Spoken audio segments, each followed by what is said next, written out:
సంప్రదాయం పద్ధతిలో తయారు చేసే ప్రసాదాల్లో తప్పేలా జరిగింది. తిరుమల లడ్డు. ఎవరు తిరుపతికి వెళ్ళినా ప్రసాదం ఎక్కడ అని ఆతృతగా వెతికేది ఈ లడ్డు కోసమే. ఇంటికి వచ్చిన తర్వాత దీపారాధన చేసి నైవేద్యం పెట్టేది ఈ లడ్డూని. అమెరికాలో ఉన్న ఎవరు ఇండియా నుంచి వస్తున్నా అడిగేది ఈ లడ్డు కోసమే.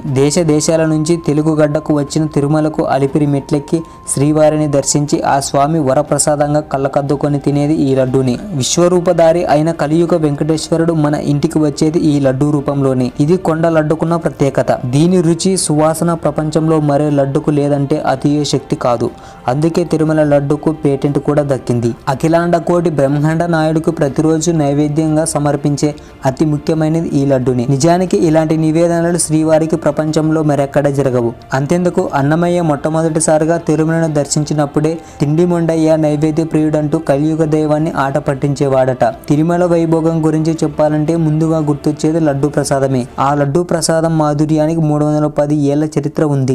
మనం ఎంతో ఇష్టపడే ఈ మహాప్రసాదం 1715 ఆగస్టు 2న తొలిసారిగా తిరుమల ప్రసాదంగా భక్తులకు అందించారు. అయితే మొదట్లో దీని రూపం లడ్డుగా లేదు. శ్రీవారి లడ్డు ప్రసాదాన్ని 1803లో అప్పటి మద్రాసు సర్కార్ ఫస్ట్ టైం ఆలయంలో బూందీ ప్రసాదాన్ని ఇవ్వడం ప్రారంభించింది. ఇదో చారిత్రక ఆధారం. కాగా అప్పటి నుంచే ప్రసాదాలు కూడా విక్రయించేవారన్న ప్రచారం ఉంది.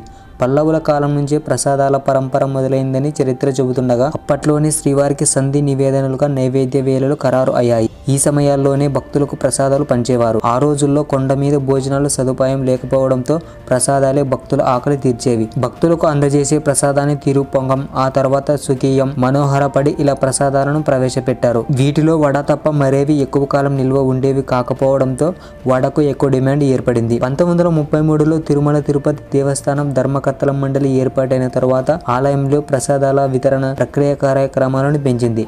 అయితే అప్పటి వరకు బూందీ రూపంలో ప్రసాదం అందుకుంటుండగా 1940 నాటికి అది లడ్డూగా మారింది. 1940 ప్రాంతంలో కళ్యాణం మొదలైనప్పుడు లడ్డూ తయారు మొదలైంది. సరిగ్గా అప్పటి నుంచే బూందీ లడ్డుగా మారి భక్తుల చేతికి లడ్డు అందింది. కాలక్రమంలో వడ స్థానంలో లడ్డు పూర్తి స్థాయి ప్రసాదమైంది. ఇక లడ్డూ తయారీకి వాడాల్సిన సరుకుల మోతాదును దిట్టం అనే పేరుతో తొలిసారిగా 1950లో నిర్మించి దాన్ని క్రమంగా విస్తరిస్తూ వచ్చారు టీటీడీ ధర్మకర్తల మండలి. దిట్టం పరిమాణాలను ఖరారు చేసిన టీటీడీ ఆలయ అవసరాలతో పాటు పెరుగుతున్న భక్తులకు అనుగుణంగా దిట్టాన్ని పెంచుతూ వస్తుంది. చివరిసారిగా 2001లో దిట్టాన్ని సవరించారు. మొదట్లో 5100 లడ్డూలు మాత్రమే తయారయ్యేవి. ఆ తర్వాత అది 1,00,000 సంఖ్యకు పెరిగింది. అయితే భక్తులకు మధుర్యాన్ని అందించే లడ్డు తయారీ కోసం ప్రస్తుతం చిన్న లడ్డూకు 48 వరకు ఖర్చు చేస్తుంది. పెరుగుతున్న ధరలకు అనుగుణంగా లడ్డూ ధరను 50 చేసింది. ఇక పోటులో దిట్టం ప్రకారం 5100 లడ్డూలు తయారు చేయడానికి మొత్తం 803 కేజీల ముడి సరుకు వినియోగిస్తున్నట్లు టీటీడీ తెలిపింది. అయితే దీనిలో ఆవు నెయ్యి 165 కేజీలు, శనగపిండి 180 కేజీలు, చక్కెర 400 కేజీలు, ముంత మామిడి పప్పు 30 కేజీలు, ఎండు ద్రాక్ష 18 కేజీలు, కలకండ 8 కేజీలు, యాలాగులు 4 కిలోలు వినియోగిస్తుంది. టీటీడీ తయారు చేసే లడ్డు మరెక్కడ తయారు చేయకుండా పేటెంట్ హక్కులు కూడా దక్కించుకుంది.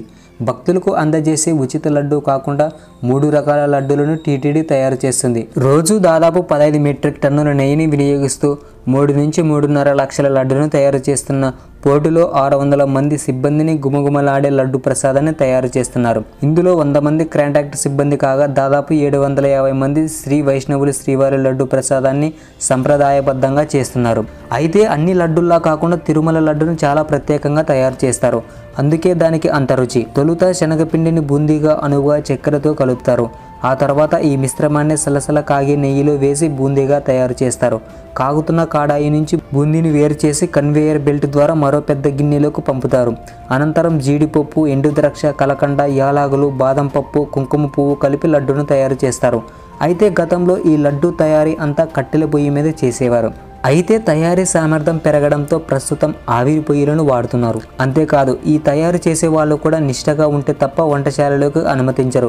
వంటశాల విషయంలోనూ అనేక నియమాలు ఉంటాయి. వాస్తు ప్రకారం ఆగ్నేయంగా నిర్మించిన చోట పోటు ప్రసాదాలను తయారు చేస్తారు. అలా తయారు చేసిన ప్రసాదాలను శ్రీనివాసుని తల్లి వకులమాత విగ్రహం వద్దకు తీసుకెళ్తారు. అక్కడ వకులమాత ముందు ఉంచిన తర్వాత స్వామివారిని నైవేద్యంగా సమర్పించమనేది తరతరాలుగా ఆనవాయితీగా వస్తుంది.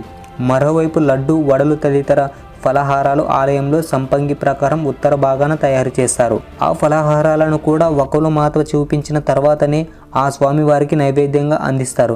ఆ తర్వాత అది భక్తులకు నైవేద్యంగా వెళ్తుంది. అయితే ఇప్పుడు ఈ లడ్డూలో నాణ్యత లేని నెయ్యి వ్యవహారం వివాదాస్పదం అయింది. సాక్షాత్తు సీఎం చంద్రబాబు నాయుడు లడ్డూలో వాడే నెయ్యిలో జంతువుల కొవ్వు ఉందని చెప్పడం మొత్తం దేశవ్యాప్తంగా చర్చగా మారింది. ఈ లడ్డూ కేవలం ప్రసాదం కాదు, కోట్లాది భక్తుల ఎమోషన్. ఇప్పుడు ఆ ఎమోషన్స్ బొగ్గుమంటున్నాయి. కోట్లాది భక్తుల మనోభావాలు దెబ్బతిన్నాయి. లడ్డూల్లో వినియోగించే ఆవు నెయ్యిలో యానిమల్ ఫ్యాట్, ఫిష్ ఆయిల్ కలిశాయన్న ప్రచారంపై భక్తులు విస్మయం వ్యక్తం చేస్తున్నారు. మనసు చివుక్కుమంటుందని ఆవేదన చెందుతున్నారు. దాదాపు 310 ఏళ్ల చరిత్ర కలిగిన శ్రీవారి లడ్డూలో ఇదేం అపచారం అంటూ నోరెళ్లబెడుతున్నారు. దేశవ్యాప్తంగా సంచలనం రేపిన తిరుపతి లడ్డు వ్యవహారంపై సుప్రీంకోర్టులో ఈరోజు విచారణ జరిగింది. తిరుమల లడ్డూ కల్తీ ఘటనపై బీజేపీ నేత సుబ్రహ్మణ్య స్వామి వేసిన పిటిషన్ను విచారించిన సర్వోన్నత న్యాయస్థానం కీలక వ్యాఖ్యలు చేసింది. తిరుమల లడ్డు వ్యవహారంలో నిజాలు తెలుసుకోకుండా సీఎం చేసిన ప్రకటనపై సుప్రీంకోర్టు సీరియస్ అయింది. తిరుమల లడ్డు తయారీలో కల్తీ నెయ్యి వాడారో లేదో తెలుసుకోకుండా ప్రకటన ఎలా చేస్తారంటూ ప్రశ్నించింది. కనీసం దేవుడినైనా రాజకీయాలకు దూరంగా ఉండాలంటూ సుప్రీంకోర్టు వ్యాఖ్యానించింది. విచారణ సందర్భంగా రాష్ట్ర ప్రభుత్వం తరపున సిద్ధార్థ్ లూత్రు, పిటిషనర్ తరపున రాజశేఖరరావు వాదించారు. ఇక విచారణ సందర్భంగా సుప్రీంకోర్టు పలు ప్రశ్నలు వేసింది. కల్తీ జరిగిందని చెబుతున్న నెయ్యిని ఎక్కడి నుంచి సేకరించారు? ఆ నెయ్యిని లడ్డూ తయారీకి ఉపయోగించినట్లు ఆధారాలేంటి? నెయ్యిని ఎప్పుడు పరీక్షలకు పంపారు? లడ్డూలను టెస్ట్ చేశారా? లడ్డూలో కల్తీ జరిగిందని తేలిందా? అంటూ ప్రశ్నలు కురిపించింది. ఇక ఎన్డీడీబీ రిపోర్టు మీద మైసూర్, ఫైజియాబాద్ ల్యాబ్ల నుంచి సెకండ్ ఒపీనియన్ తీసుకున్నారా? టీటీడీ తిరస్కరించిన నెయ్యిలో అవశేషాలు ఉన్నాయి అంటూ సుప్రీంకోర్టు ప్రశ్నించింది. టీటీడీ తిరస్కరించిన నెయ్యిలో అవశేషాలు ఉన్నాయా అంటూ సుప్రీంకోర్టు ప్రశ్నించింది.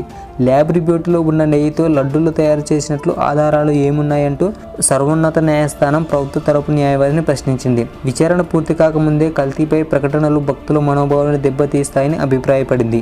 మరోవైపు కల్తీ జరిగినట్లు చెబుతున్న నెయ్యి ట్యాంకర్ అనుమతించలేదని టీటీడీ చెప్తుంటే సీఎం ప్రకటన ఎందుకు భిన్నంగా ఉందని సుప్రీంకోర్టు అడిగింది. కల్తీపై క్లారిటీ లేకుండా సీఎం ఎలా ప్రకటన చేస్తారంటూ ఆగ్రహం వ్యక్తం చేసింది. కల్తీ నెయ్యి వ్యవహారంపై రాష్ట్ర ప్రభుత్వం ఏర్పాటు చేసిన సీటు మీద కూడా సుప్రీంకోర్టు కీలక వ్యాఖ్యలు చేసింది.